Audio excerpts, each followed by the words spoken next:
Hello everyone, good morning. সবার কি অবস্থা, কেমন আছো? আশা করি সবাই খুব ভালো আছে, সুস্থ আছো। আর আমরাও ভগবানের আশীর্বাদে ভালো আছি, সুস্থ আছি। আর যে যেখান থেকে দেখছে আশা করি সবাই খুব ভালো আছো। তো এখন সময় হচ্ছে 5:30 বাজে। তো এখন থেকে আমার ব্লগটা শুরু করছি। আশা করি তোমাদের ব্লগটা খুব ভালো লাগবে। যদি ভালো লাগে তো আমার সঙ্গে থাকতে পারো। তো দেখলেই সকালে সব বাসি কাজ সেরে চলে এসেছি কিচেনে ব্রেকফাস্ট করার জন্য। তো ব্রেকফাস্ট করতে গেলেই তো আগে ব্রেকফাস্ট তৈরি করতে হবে, তার জন্য রুটি করছি। আর আজকে সেরকম জিনিস নেই, আজকে হচ্ছে দুধ, কলা বেশি নেই, তো একটাই কলা আছে। তো আমি তো আবার দুধ দিয়ে রুটি দিয়ে খেতে পারি না, তো আমি কলাটা দিয়ে খাবো। তো সবাই হয়ে যাবে ব্রেকফাস্ট। তো আর জানো তো বন্ধুরা, কালকে ঘুমোতে একটু লেট হয়ে গেছে, অনেকটাই লেট হয়ে গেছিলো। 11টার দিকে ঘুমিয়েছি, তো উঠতেও একটু লেট হয়ে গেছে, আর এই কারণে কাজটাও একটু লেটে হয়ে যাচ্ছে। আর সকালবেলা উঠলে দেখবে বন্ধুরা, যদি একটু লেট করে ওঠা যায় তাহলে কাজগুলোও লেটে হয়ে যায়। আর আমাদের যেটা কোয়ার্টার আছে, ওই কোয়ার্টারে একজনের বাবা মারা গেছে, তো উনি ওই দিন আর যেতে পারেনি, ট্রেনে যাবে বলছিল, তার ট্রেনে যেতে পারেনি, চলে এসে কি কান্না করছিল। তো ওখানে গেছিলাম, আর রাতে বাসনও মাজা হয়নি, তো অনেকগুলো বাসন জড়ো হয়ে গেছে সকালে ব্রেকফাস্টের আর কালকে রাতের। তো ভাবলাম একসঙ্গে মেজে নেব। আর এই তো এগুলো তো প্রতিদিনের কাজ, নিত্য দিনের কাজ। টাইম টু টাইম কাচরা গাড়ি আসবে, হর্ন বাজাবে, ফেলতে হবে। তো এদিকে দেখো কতগুলো বাসন মেজে নিলাম। আর সঙ্গের কাজ সঙ্গে না করলে ওই রকমই বেশি পরিমাণ থেকে যায়। তো আমি সঙ্গের কাজ সঙ্গেই করি, আগেও করি না পরেও করি না, কিন্তু সঙ্গের কাজ সঙ্গে করলে অতটা অসুবিধা হয় না। আর প্রতিদিনের তো একই সময় না, প্রতিদিন তো একরকমই যায় না মানুষের, একটু তো আলাদা হতেই পারে কোনো কারণে। তো চলো তোমাদের সাথে গল্প করতে করতে আমার বেড গোছানো হয়ে গেল। তো একটু ডাস্টিং করে নিচ্ছি। আর আমার তো রুমে বেশি কিছু ডাস্টিং করার জিনিস নেই, তো যেটুকু আছে সেটুকুই করে নিচ্ছি। তো এইগুলো হচ্ছে, এই দেখো এই বোতলটা আমি নিজে কালার করেছি। তো কালারটা কেমন হয়েছে মিডিলে একটু দেখি, অন্য কিছু করে নেব। তো এই কাজ শেষ করে চলে এসেছি বাইরে। আর বাইরে হচ্ছে জানলাগুলো না প্রচুর ধুলো জমে আছে, আর এগুলো এখনও পর্যন্ত ঝাড় দিইনি। তো আজকে ভাবলাম দিই, ভেতরে তো কমপ্লিট হয়ে গেছে, তো এবার বাইরেটা দিই। তো ভালোই ধুলো জমে গেছে। আর জানো তো বন্ধুরা, প্রথমের দিকে দিলে না তো অ্যালার্জি উঠে যায়, তো একটু সাবধানে দিতে হচ্ছে। আর দেখো কত নোংরা। তো আজকে ভাবলাম বাইরেটা ঝাড় দিইনি। বাইরে 3টে জানলা আছে, আর বাইরের যেটা সিঁড়ি আমাদের সুইচ বোর্ডের ওপরে, ওইখানেও ঝাড় দিয়ে দেবো। চলো তোমরা আমার সঙ্গে থাকো।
ওখানে সিঁড়ির ওখানে ঝাড় দিতে গিয়ে দেখি ঝরঝর করে সব প্লাস্টার পড়ছে।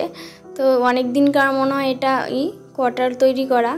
তো সব বাইরেটা ঝাড় দিয়ে চলে এসেছি রুমে। আজকে হচ্ছে সুইচ বোর্ডগুলো পরিষ্কার করব। তো এখনও করিনি সুইচ বোর্ড। তো ভিজে কাপড় দিয়ে করছিলাম, তো একটু ভয় করছিল কারেন্টের জিনিস, ভেজাতে লাগে বেশি, তো একটু তাও করছিলাম ভয় ভয়। আর কেমন কালো কালো হয়ে গেছে না, ভালোও লাগছিল না দেখতে। তো মিডিলের যেগুলো ওগুলো তো কালো ওই কাপড় দিয়ে তো ওঠেনি, তো অ্যামাজনে যেটা জালি আছে না ওটা দিয়ে ঘষে দিলাম, ভালোই পরিষ্কার হয়ে গেছে এই দেখো। আর তোমাদের যাদের এরকম কালো বোর্ড আছে তো তোমরা ট্রাই করতে পারো, এটা দিয়ে ভালোই পরিষ্কার হচ্ছে। আমি প্রথমে কিচেনের যেগুলো বোর্ড ওটা ভেজা কাপড় দিয়ে করেছিলাম, কিন্তু হয়নি, প্রচুর মানে অনেক দিনকার জমা নোংরা তো উঠতেই চাইছিল না, তা ওই জাল দিয়েই করলাম, তো সেই ভালো হয়ে গেছে, উঠে গেছে। তো দেখো আস্তে আস্তে সবগুলো বডি আজকে ক্লিন করে নেব। দেখো কেমন ওটা লেখাটা কি লেখা ছিল সব মুছে দিলাম। আর কতটা চার সাইডে নোংরা জমে আছে। তো বোর্ডগুলো ভাবছিলাম যে সাদার মধ্যে তো কোনো কিছু আর ফুটতে চাইছে না। আর এটা হচ্ছে ডাইনিংয়ের বোর্ড। তো চলো তোমরা আমার সাথে থাকো, দেখতে দেখতে কতগুলো কাজ করছি আর কতগুলো কাজ তোমাদের সাথে শেয়ার করতে পারছি। আর এই যে সব কিছু পরিষ্কার করে এবার ঘরটা ঝাড় দিয়ে নিচ্ছি। আর দেখবে বন্ধুরা, যদি মানে মোছার আগে একবার ঝাড় দেওয়া যায় পরিষ্কার করে, তো অনেকটাই নোংরা পরিষ্কার হয়ে যায়।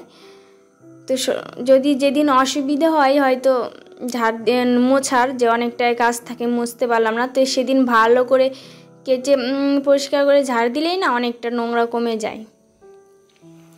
তো মোছার আগে অনেক ঝাড় দিয়ে নিচ্ছি, তারপর মুছে নেব।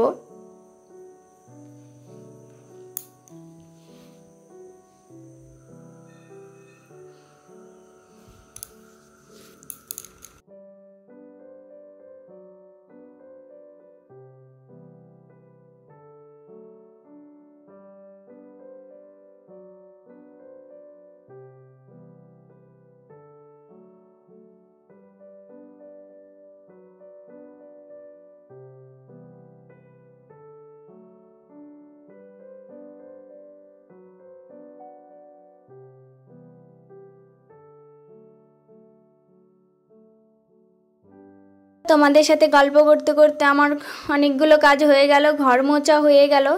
এখন চলে এসেছি কিচেনে।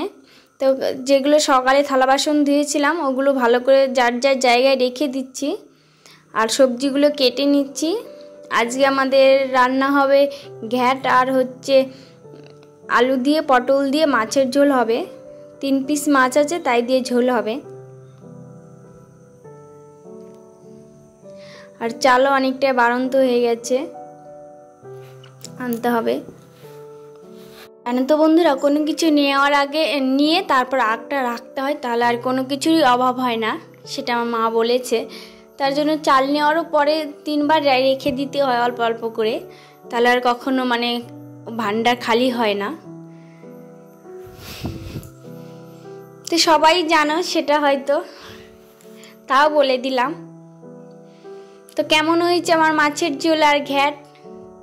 জানো তো বন্ধুরা, এখন গরমের দিন না, স্নান করে রান্নাটা করতে ইচ্ছে করে না, তার জন্য স্নানে আগে করে নিই, তার মোছামুছি করে নিই, তারপর স্নান করলে একদম ফ্রেশ লাগে পরে, তারপরে খাওয়া দাওয়া করি। আর স্নান করে যদি রান্না করা যায় না, তাহলে ঘেমে একদম প্রচুরই খারাপ লাগে। তো বাইরে তো আজকে আর জামা কাপড় মেলা যাবে না, বাইরেটা গুড়ি গুড়ি বৃষ্টি পড়ছে, আর আমি তো রুমে আজকে মেলে দিলাম। তো মেলে তো পুজোর এখানে চলে এসেছি। আর আমি তো ঠাকুরকে শুধু মানে তুলসী পাতাও নেই, ফুল দিই আর ধূপকাঠি আর প্রদীপ জ্বালাই। তো এখনো থালা বাসন, ঠাকুরের থালা বাসন কেনা হয়নি, তো কিনবো ভাবছি, কবে যে যায় আবার। আর ঠাকুর ঘরটাও এখনো দেখো সাজানো হয়নি,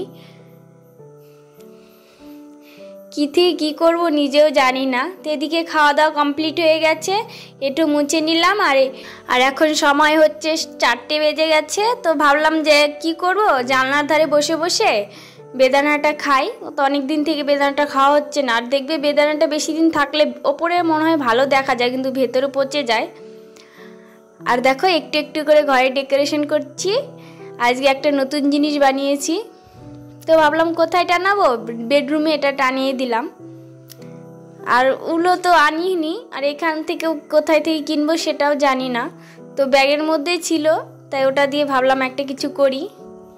তো সেরকম পারি না, তাও চেষ্টা করছি। তো কেমন হয়েছে সবাই কমেন্টস করে জানিও। আর এদিকে কিচেনের যে মানি প্ল্যান্টগুলো, এগুলোতেও জল দিয়ে দিচ্ছি। দেখো কত সুন্দর গ্রো করছে, আর একদম গ্রিন কালার হয়ে গেছে পাতাগুলো। তো আমার যেটা প্রতিদিনের ডিউটি, সকাল সন্ধ্যা এই ডিউটিটা আমি করি। প্রতিদিন লাইট অন অফ করি আর অন করি। তো তোমাদের সাথে গল্প করতে করতে সন্ধ্যা লেগে গেছে, সন্ধ্যাবাতি দিয়ে দিচ্ছি। আর এখন আমার খুব ভালো লাগছে, তুলসী গাছটা ভেতরে, তো আমার এখন সন্ধ্যাবাতি দিতেও ভালো লাগছে। আর এদিকে এখন সময় হচ্ছে 7টা বাজে। তো আমাদের দুধওয়ালা দুধ দিতে চলে এসছে। এই যে হাফ লিটার নিই দুধ,